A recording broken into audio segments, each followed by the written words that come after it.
Hi, yesterday I fixed my Dirty Hands brush mower and I decided to video it, and I was going through some of my videos and I kind of confused some things like bolt and nut stuff. So if you watch this video and you see me pointing at something and calling it a nut or a bolt, just bear with me. This is my first video, so I'm gonna post it on YouTube, and anybody that has had problems with this piece of equipment, hopefully it helps you.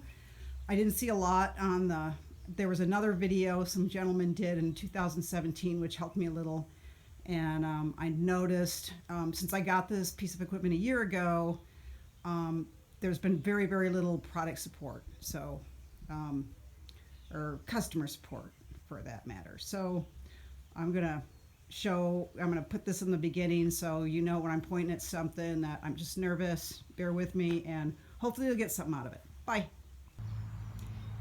Hi, I've got a Dirty Hand Tools brush mower that I'm pulling apart because the blades weren't connecting when I was trying to turn the blades on. So I had to figure that out. I called the company. They never called me back. They used the COVID-19 as an excuse, which I don't buy. I really haven't had a lot of good customer service from this company. I don't know why. Well, I do know why, but I can only speculate. So anyway, I'm going to go through what I did to find out my problem, and hopefully this will help you guys out too. So the first thing I had to do was go through the manual, which really isn't that great, and I had to take off this front piece, which was over here. And if you still have your manual, you'll see what this is. I had to take the fuel tank off, which you have to get through taking these two plates off here. So there are these two plates off here that you have to get off, and then you have to reach down under here to get these bolts off to get the fuel tank holder off. So once I got that off, I could see what my problem was. And the problem was right down here. This is the flywheel. I'm looking at the flywheel. And this is the little pivot arm that was on it. And the pivot arm, there's a spring bolt that holds it on, and this had come off, and so this flywheel came off, and so I had no tension in my belt, which was nothing. So it just basically meant there was nothing driving my blade. So I'm going to show you what I'm going to do to put the flywheel back on, and I'll be right back. Okay, so here's a picture of the in the manual of how to change your belt. I'm not really going to be changing the belt. I'm just replacing this thing right here. That's what I need to replace. And in the manual, it's showing you that this piece right here, the little stud, is a 13 millimeter. It's not.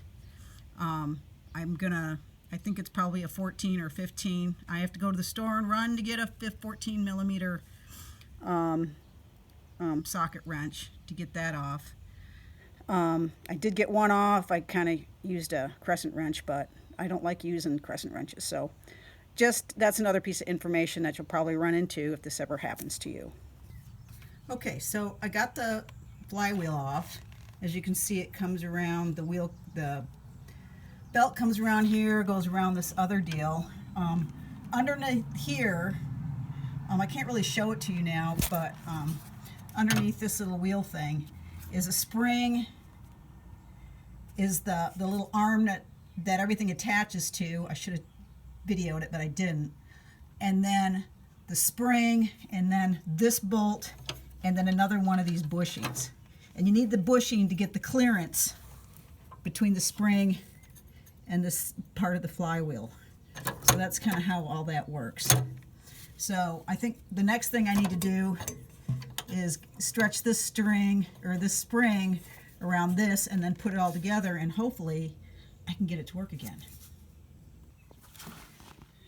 Okay, so as you can tell, this is my first video of ever doing anything. So I got the wheel back on, and I stretched it over what you need to do is you need to stretch your chain, or your spring. I'm sorry. The order goes, the little flywheel arm, there's a little arm completely under this assembly, and if you ever have to take this thing apart, you'll see it. So the way I figured it out was, there's the arm, there's the spring, and then on top of the spring there's a bushing that goes on that bolt. And what the bushing does is it gives you this clearance right here. I'll show you. It gives you this clearance so that the spring on the bottom clears the bottom of the flywheel. So that's kind of the order that I figured it out as best I could, because when I tore this open, it was all apart, and I had to kind of figure it out in my mind what was doing. So I just got done tightening in this spring right here. I used one of these little handy dandy things. They're like $4. They're for brake pad, you know, they're for springs on brakes, but I don't know. I'll probably have a lot of uses for it. So what you have to do next is take this bolt and take it down, probably down to about there, and that basically keeps this spring from working its way up. And then you put another bolt on, then you put this top spring on, and then there's a top bolt on there. So I'm going to go ahead and do that, and then I'll show you what it looks like. Okay, I got this bolt here. This bolt here, I got it down as pretty low, for just enough for the spring head to have a little bit of play, but not much. You kind of have to work at it because there's really not a lot of play in here. It takes a 17 millimeter. I kind of recommend using this type of wrench with these little socketed things that kind of move with you, just to get it down there. It just saves me a lot of time, but for the real tightening, I use this end. But anyway, the other thing I wanted to show you is on the other side, you can kind of see this little dark spot here. This is where the upper chain was resting that I'm assuming it was resting.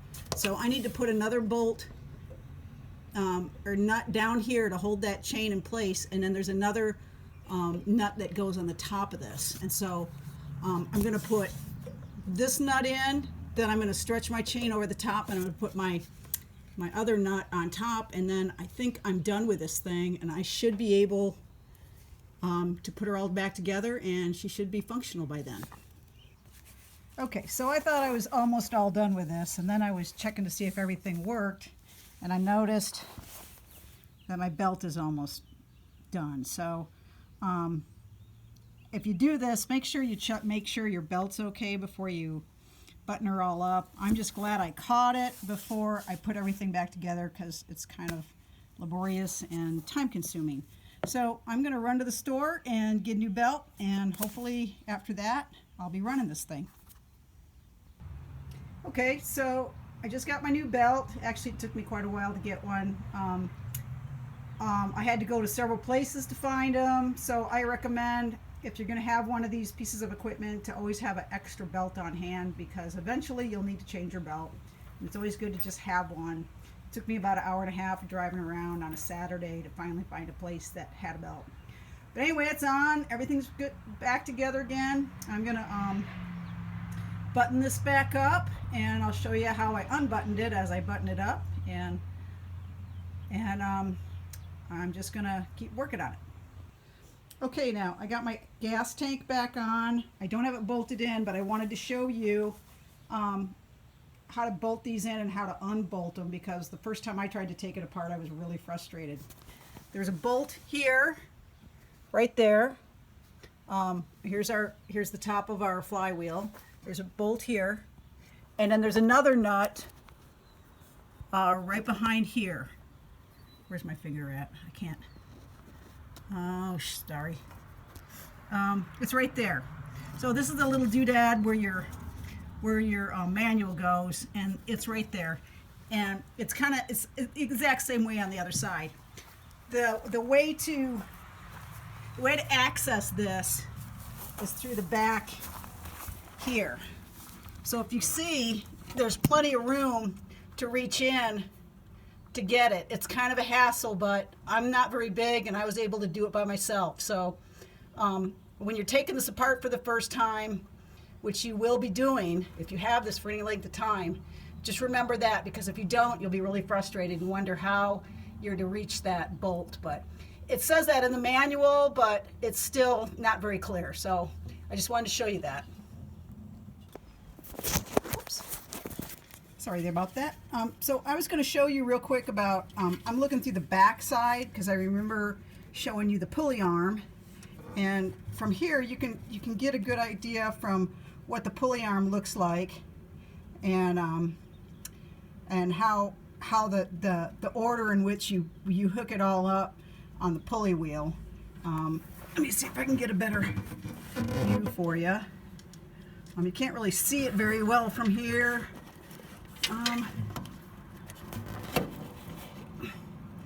Can't really get it, but anyway, when I talk about the pulley arm, it's right